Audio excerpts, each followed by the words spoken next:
The simplest definition: to make an attempt, as the name suggests. That is to start a business. Someone who knows only the definition of entrepreneurship thinks, someone comes up with a super idea and it's such a good idea that it starts pouring money and gets rich. The most important is the idea. The rest comes naturally. That is, the hard work is not considered important and the ideas are extremely important. Nothing could be more wrong about entrepreneurship.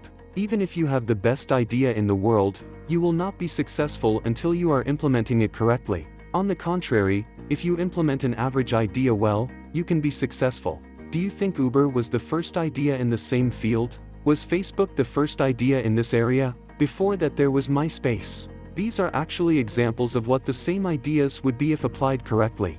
Those who want to become an entrepreneur and start their own business, they do not come up with a very good idea at the beginning, they make a mistake, and they think that they will find the right idea by just thinking before taking action. If you don't have experience, you can't find the best idea, nor do you need me. Because even if our idea is very good, if you do not have the capacity to grow quickly, either you cannot bring the idea to life, or they steal it from you while you struggle with mistakes, or you sell your idea to a big company for $4 million in the first years of your company. Like the man who founded Victoria's Secret. After 2 years, when the company you sold becomes $500 million worth, you commit suicide by throwing yourself off the Golden Gate Bridge. This is a real thing, folks, and we certainly don't want any of this to happen to us.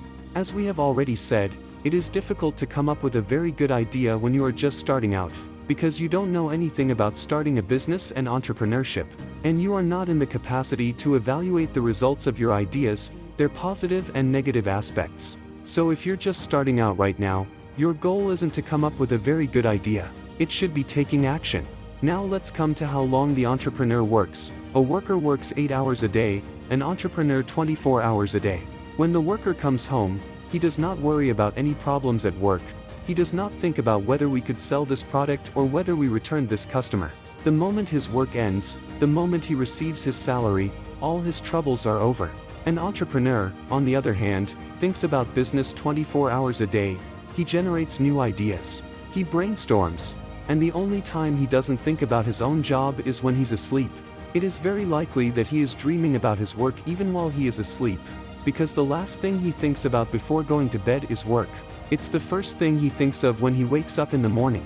That's how it should be anyway. The entrepreneur works for his own wealth, his own success, and his own goals. Every hour he spends on his work, it is actually the hour he spends on himself. The worker, on the other hand, works for the wealth of the boss. Thinking about work outside of working hours does him no good, because the boss will continue to try to give him the lowest salary he can in any case. Just as a machine in the workplace is a tool for making a profit for the boss, the workers are in the same category for him.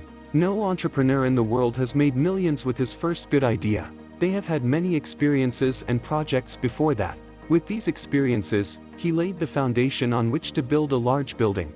Just like learning to ride a bike. If you learned in 10 days, on the 6th day we actually couldn't ride. But that didn't mean your 6 days of hard work was wasted. So don't be the person who gives up on day 1, 3, or 6 when you can learn to ride a bike in 10 days. With our experience, continue to strengthen the foundation on which you will build a great building.